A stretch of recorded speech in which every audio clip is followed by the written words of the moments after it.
ሰላም ጤና ይስጥልን። ዛሬ በሰይፉ ሾው ላይ ቀርባ ብዙዎችን ያስደነገጠችውን የድምጻዊትና ተዋናይት ቤተልሔም ሰለሞንን አሳዛኝ የህይወት ታሪክ እናያለን። ቪዲዮን ከመጀመራችሁ በፊት ሰብስክራይብ በማድረግ ቤተሰብ ይሁኑ። ቤተልሔም በዋግሞራ ሰቆጣ ተወልዳ ያደገች ሲሆን ከልጅነቷ ጀምሮ ብዙ ፈተናዎችን አሳልፋለች።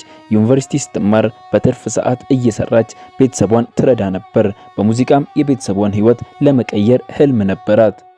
በፋና ላምሮት ውድድር 5ኛ ደረጃ ይዛ ያጠናቀቀችው ቤተልሔም በወጣትነቷ ያጋጠማትን እርግዝና በታላቅ ድፍረት ተናግራለች። የልጇ አባትን ስም ለመግለጽ እንደማትፈልግ ገልጻ ማንም እሱን እንዲወቅስ አልፈልግም ብላለች። እሱም በአንድ ወቅት የፋና ላምሮት ተወዳዳሪ እንደነበር አያይዛ ተናግራለች። እርግዝናዋን ከ4 ወር በኋላ እንዳወቀች የተናገረችው ቤተልሔም በዚያ ወቅት ከባድ የስነ ልቦና ጫና እንደገጠማት እና ራሷን ለመጉዳት እስከማሰብ እንደደረሰችም ተናግራለች።